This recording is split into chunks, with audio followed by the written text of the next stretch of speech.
Lecture audio du conte Le montreur de marionnettes de Hans Christian Andersen par Valérie Alain.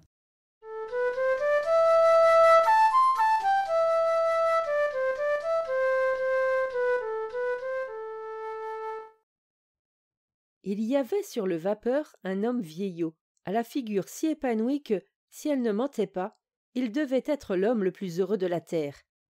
Et il l'était, d'ailleurs, disait-il. Je l'ai entendu de sa propre bouche. Il était danois, mon compatriote, et directeur de théâtre ambulant. Il avait tout son personnel avec lui, enfermé dans une grande caisse. Il était montreur de marionnettes. Sa bonne humeur naturelle, disait-il, avait été purifiée par un ingénieur, et grâce à cette expérience, il était tout à fait heureux. Je ne le compris pas tout de suite, mais alors il m'exposa clairement toute l'histoire. Et la voici. C'était à Schlegels, dit-il. Je donnais une représentation à la poste centrale. J'avais une belle salle et un excellent public, tout à fait innocent, à part quelques vieilles dames. Et voilà qu'arrive un individu en noir, l'air d'un étudiant. Il s'assied, rit exactement aux bons endroits, applaudit tout à fait juste. C'était un spectateur exceptionnel. Il me fallait savoir qui c'était. Et j'appris que c'était un ingénieur de l'école centrale envoyé pour instruire les gens dans les provinces. À 8 heures, ma représentation était finie, car les enfants doivent se coucher de bonne heure, et il faut penser aux aises du public. À 9 heures, l'ingénieur commençait ses conférences et ses expériences, et cette fois j'étais son auditeur. C'était curieux à entendre et à voir. La plupart de ses paroles passèrent par-dessus ma tête, et entrèrent dans celle du prêtre, comme on dit. Mais je pensais ceci. Si nous pouvons, nous autres hommes, trouver tout ça, il faut que nous puissions tenir aussi au-delà du moment où l'on nous fourre dans la terre.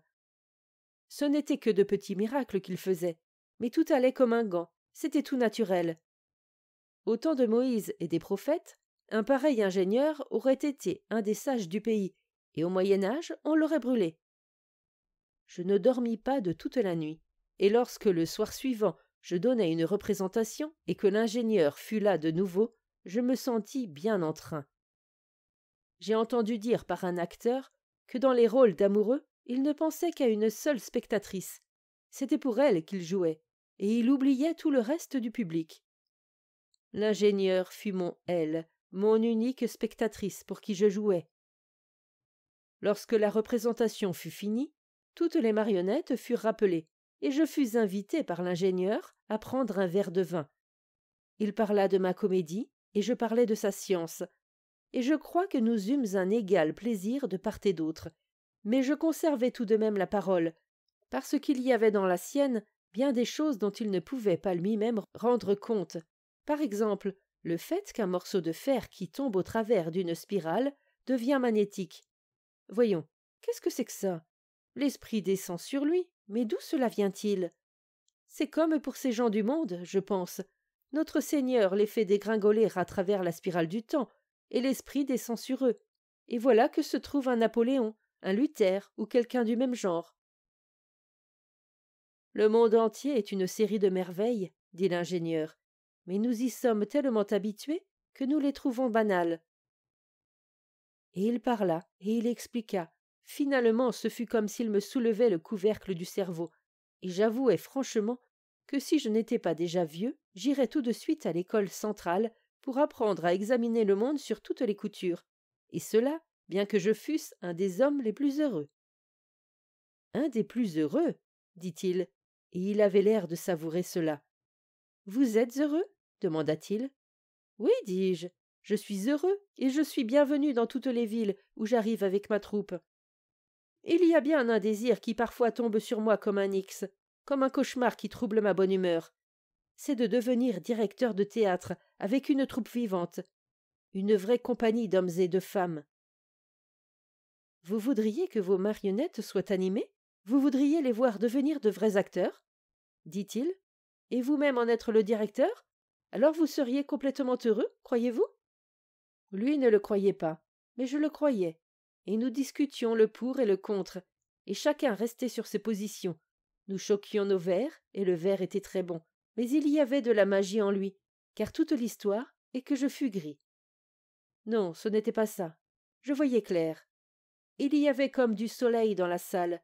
Il brillait sur la figure de l'ingénieur, et je ne pouvais m'empêcher de penser aux anciens dieux éternellement jeunes, au temps où il circulait par le monde, et je le lui dis.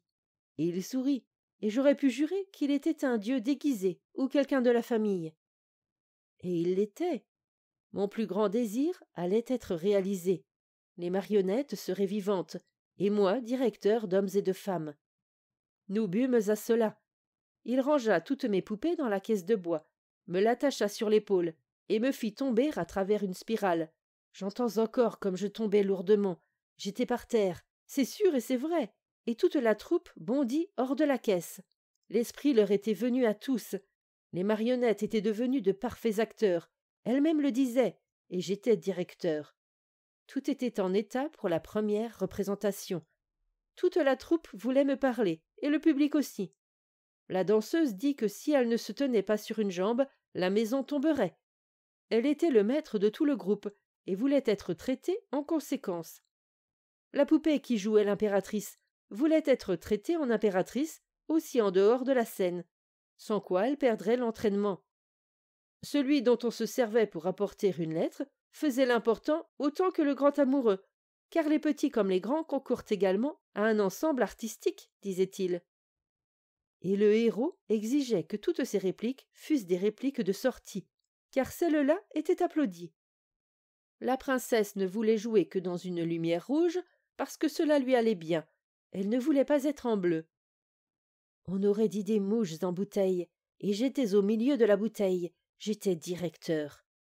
J'en perdais la respiration, j'en perdais la tête, j'étais aussi lamentable qu'un homme peut l'être. C'était une nouvelle espèce humaine au milieu de laquelle je me trouvais. Je souhaitais les voir tous rentrer dans la boîte, et n'avoir jamais été directeur. Je leur dis nettement qu'ils étaient en somme tous des marionnettes, et ils me battirent à mort. J'étais couché sur mon lit dans ma chambre. Comment j'étais venu là? Comment j'avais quitté l'ingénieur? Lui doit le savoir. Moi, je n'en sais rien. La lune éclairait le plancher, où la caisse était renversée, et toutes les poupées bouleversées, grandes et petites, toute la boutique. Mais je ne fus pas long, je bondis hors du lit, et toutes rentrèrent dans la caisse, les unes sur la tête, d'autres sur les pieds. Je fis claquer le couvercle sur elles, et m'assis sur la caisse. Voyez-vous ça?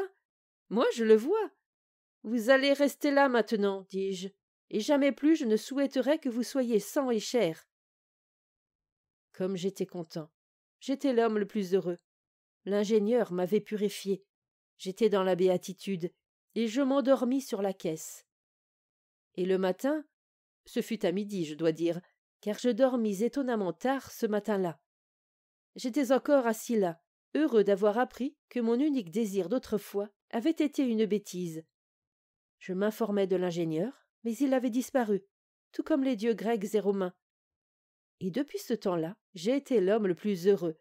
Je suis un heureux directeur. Mon personnel ne raisonne pas, le public non plus. Il s'amuse de tout son cœur. Je peux librement composer mes pièces moi-même. Je prends le meilleur de chaque comédie, et personne ne s'en plaint. Les pièces aujourd'hui méprisées des grands théâtres, mais où le public courait et pleurnichait il y a 30 ans, je me les approprie maintenant, je les donne aux enfants, et les enfants pleurnichent comme père et mère. Je donne Jeanne Montfaucon et Divec, mais en abrégé, car les jeunes n'aiment pas les longs radotages d'amour. Court et triste, voilà ce qu'ils veulent. Maintenant, j'ai parcouru le Danemark en long et en large. Je connais tout le monde, et tout le monde me connaît. Je suis allé en Suède, et si j'ai du succès et gagne bien ma vie, je deviendrai scandinave. Sinon, non. Je vous le dis à vous qui êtes mon compatriote. Et moi, en bon compatriote, je m'empresse de le répéter, pour le plaisir de faire un conte.